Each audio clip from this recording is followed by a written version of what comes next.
Dear students, first of all, very much good morning to all of you.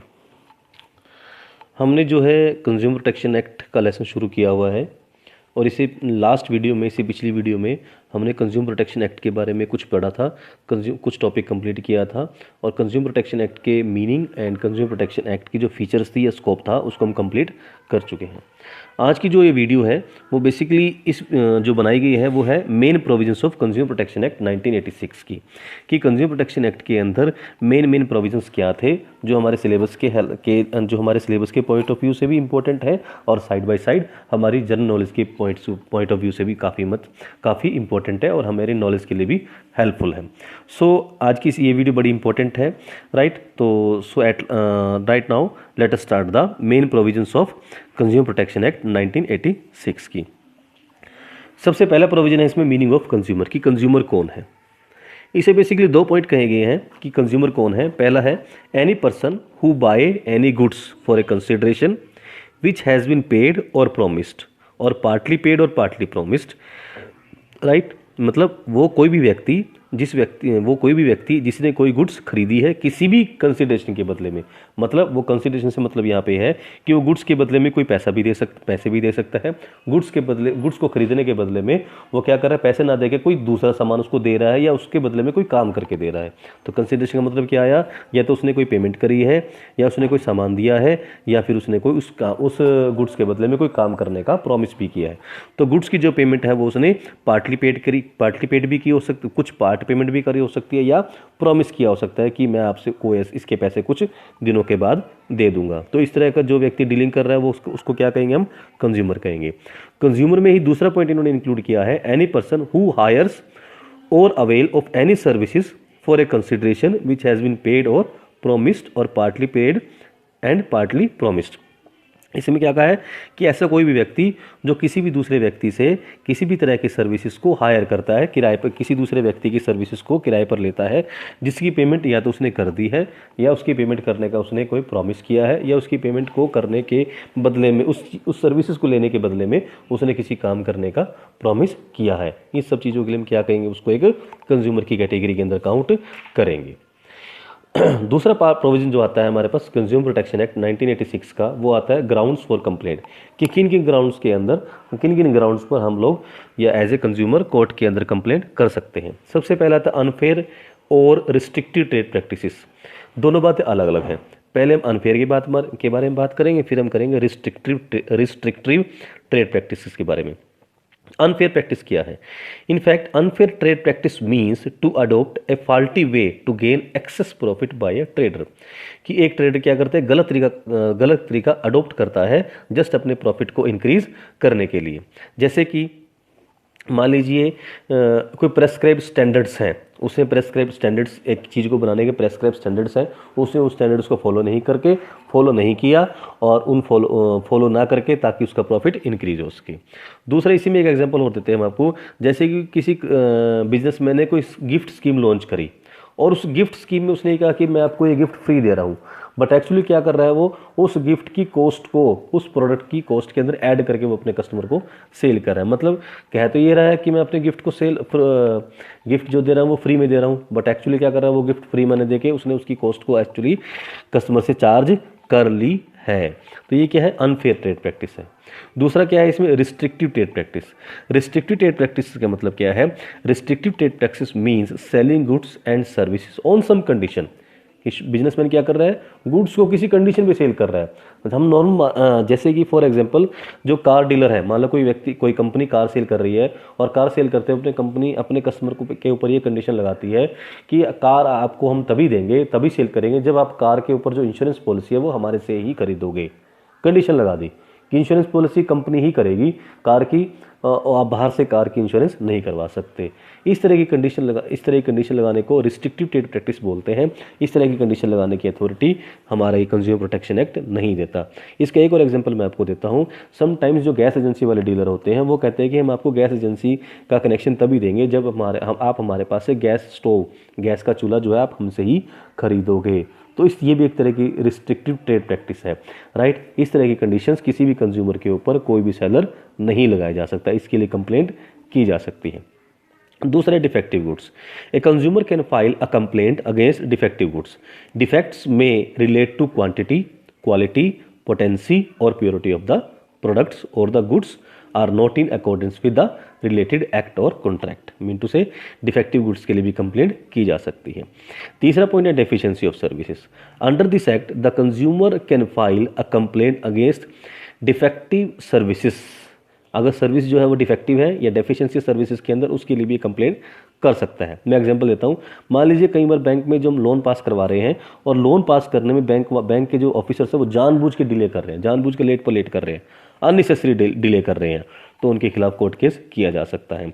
इसी तरह मान लीजिए जो कई बार इलेक्ट्रिसिटी कंपनी या टेलीफोन डिपार्टमेंट्स क्या करते थे, रोंग बिलिंग कर देते हैं। रोंग बिलिंग करने के ऊपर भी उनके ऊपर कोर्ट केस किया जा सकता है।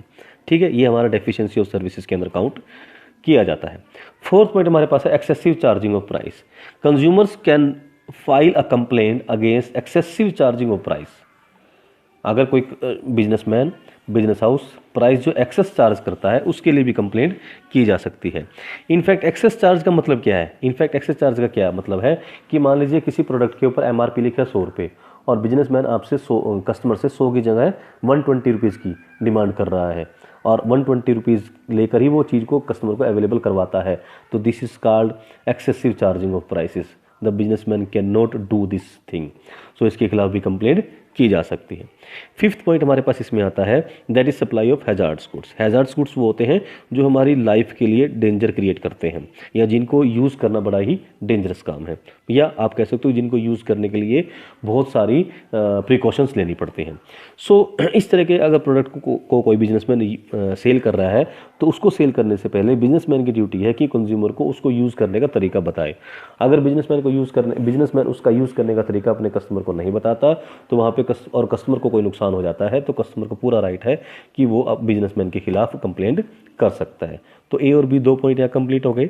Let us talk about the third provision of consumer protection act, that is 3 tyre judicial machinery. ये मैंने आपको 3 टायर जुडिशियल मशीनरी के बारे में पिछली वीडियो में बताया था कि हमारी गवर्नमेंट ऑफ इंडिया ने डिस्ट्रिक्ट लेवल पर, स्टेट लेवल पर और नेशनल लेवल पर 3 टाइप्स की जुडिशियल मशीनरी एस्टेब्लिश करी है और उनकी जो एक स्कोप क्रिएट किया है, उनकी टेरिटरी बनाई है कि कौन सा केस डिस्ट्रिक्ट लेवल पर जाएगा, कौन सा स्टेट लेवल पर, कौन सा नेशनल लेवल पर जाएगा। तो ये उसके बारे में लेटर उसी डिटेल में डिस्कस करेंगे, यहाँ पर इतना ही काफ़ी है। फोर्थ हमारे पास कंप्लेंट डिस्पोजल पीरियड, कि अगर कोई कंप्लेंट आज कोर्ट में की जाती है तो कितने दिनों के अंदर उस कंप्लेंट को सॉल्व कर दिया जाएगा, उस कोर्ट केस को सॉल्व कर दिया जाएगा। इस तरह की सिचुएशन के अंदर जो कोर्ट केस है नॉर्मल सर्कमस्टांस के अंदर 3 मंथ्स का टाइम लिमिट रखिएगी, 3 महीने के अंदर उस कोर्ट केस को, उस कंप्लेंट को सॉल्व कर दिया जाएगा। एक्सेप्शनल केसेस के अंदर, अदर केसेस के मतलब जो नॉर्मल सर्कमस्टांस हो 3 मंथ्स का टाइम रखा है, एक्सेप्शनल सर्कमस्टांस में मैक्सिमम टाइम जो है वो 5 मंथ्स का रखा है। 5 मंथ्स के अंदर कोर्ट को अपना डिसीजन देना ही देना पड़ेगा।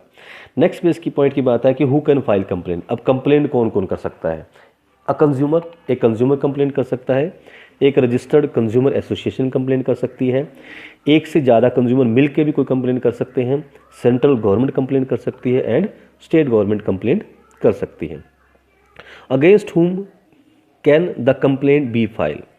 किसके खिलाफ कंप्लेंट की जा सकती है? अगर तो डिफेक्टिव गुड्स हैं तो सेलर एंड मैन्युफैक्चरर दोनों के खिलाफ इंडिविजुअली भी कंप्लेंट की जा सकती है या कलेक्टिवली भी की जा सकती है।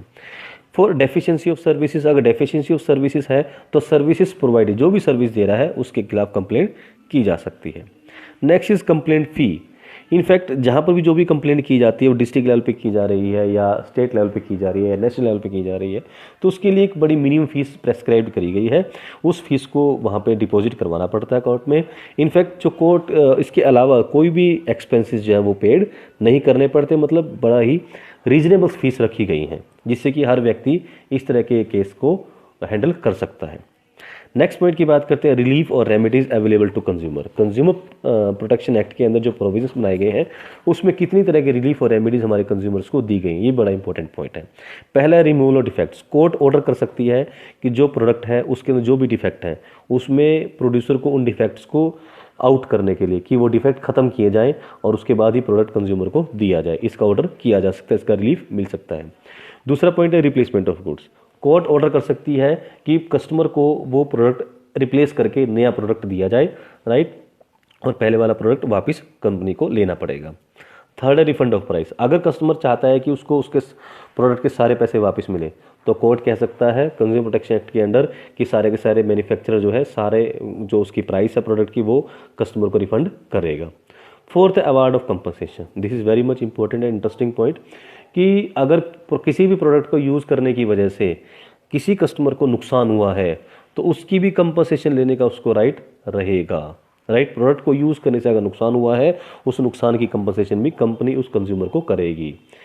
फिफ्थ पॉइंट की है removal of deficiency of services. Services के केस में अगर कोई डेफिशिएंसी क्रिएट हो रही है, जैसे मैंने आपको एग्जांपल दिया था कि बैंक वाले जानबूझकर कोई लोन जो है वो जानबूझ के डिले कर रहे हैं, लोन पास नहीं कर रहे हैं, अननेसेसरी डिले कर रहे हैं, तो ऑर्डर किया जा सकता है कि आप इसको अननेसेसरी डिले मत करिए और एज सुन एज पॉसिबल आप with in the time limit आप इस लोन को अपने कस्टमर को अवेलेबल करवा दीजिए।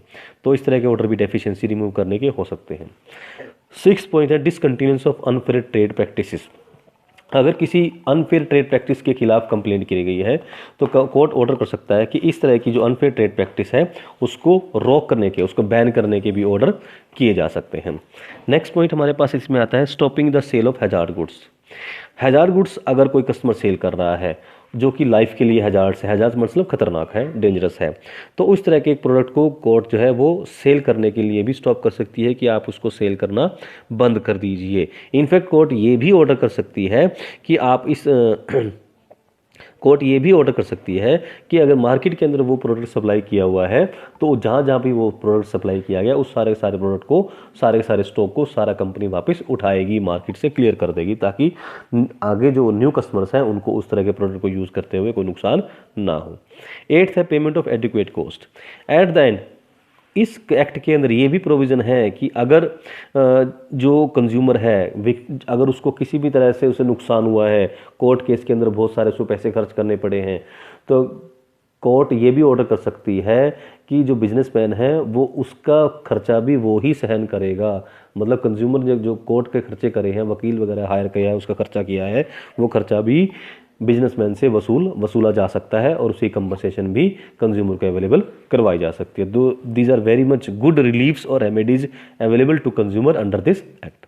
सो होपफुली आपको जो ये वीडियो में समझ आई होगी, अच्छी लगी होगी, और प्रोविजंस जो है ये इंपॉर्टेंट भी है एग्जाम पॉइंट ऑफ व्यू से। So hopefully all of you are satisfied with this video. At last I thanks to all of you.